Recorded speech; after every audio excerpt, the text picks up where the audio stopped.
This is the Mistress Carrie Situation Report for June 26, 2024. Your daily music headlines, industry info, and everything rock.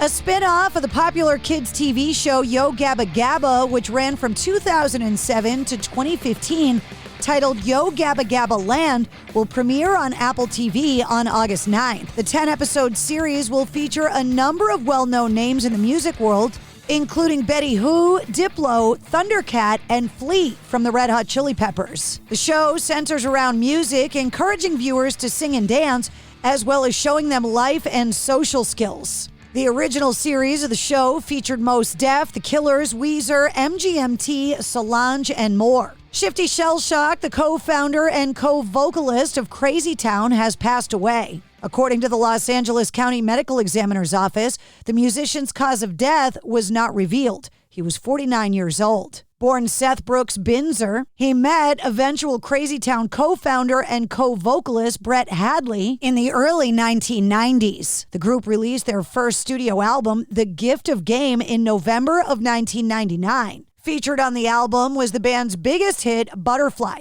a song that sampled the Red Hot Chili Peppers instrumental, Pretty Little Ditty. The song hit number 1 on the Billboard Hot 100. Pete Townsend has spoken to NME about next year's production of Quadrophenia, a mod ballet.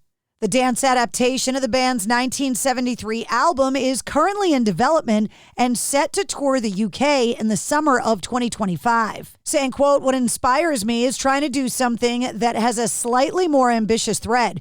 It's not me being pompous. It's just something that seemed to fit more into the disconjunction that I felt when I left art school and ended up in the band.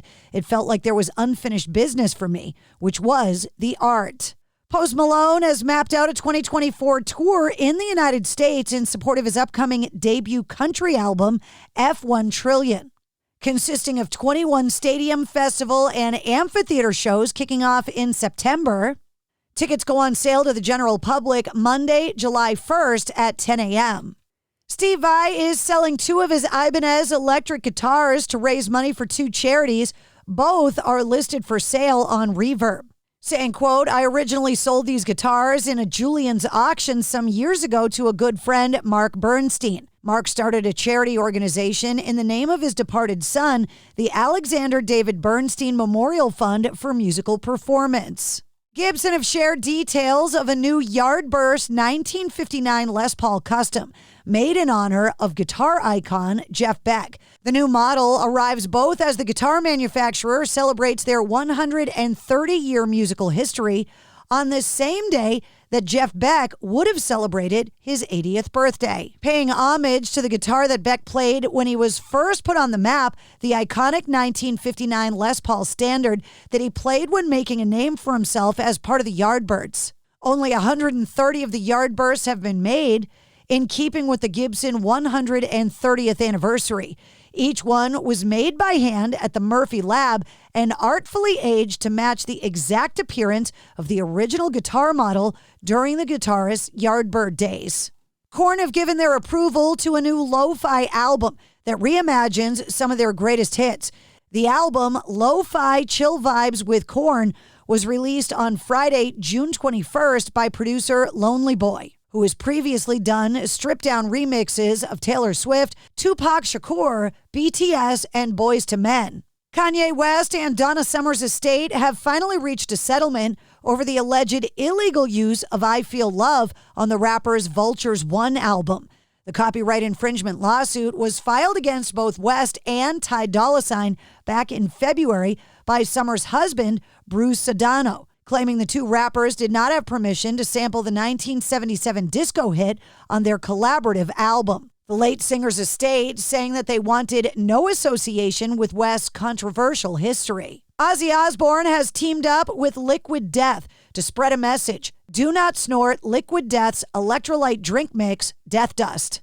After countless comments on Liquid Death's Instagram about snorting death dust, the healthy beverage brand decided to team up with Ozzy for a new video warning against questionable uses of death dust. You can watch the hilarious video online. Ghost's debut feature film, Right Here, Right Now, has proven to be a big success at the box office, grossing over $5 million worldwide. following the movie's opening weekend. The hybrid narrative concert film made it into the global box office top 10. Despite limited screenings compared to the weekend's other films, it was screened in over 1,800 cinemas across 49 territories. In a new interview with Revolver magazine, Slipknot co-founder and percussionist Clown was asked when fans can expect to hear new music from him and his bandmates.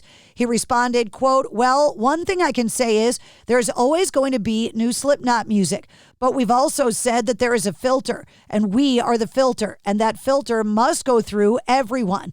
And when I was telling you that we were doing a lot better communicating, now apply that to communicating about music.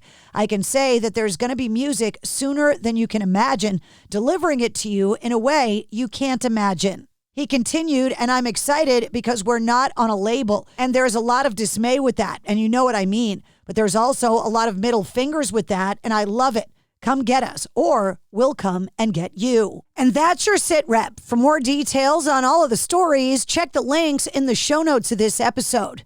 And don't forget to like, follow, and subscribe to the Mistress Carrie Podcast. New full-length episodes come out every Wednesday. Episode 212, featuring Scott Stevens from the X's, is available now.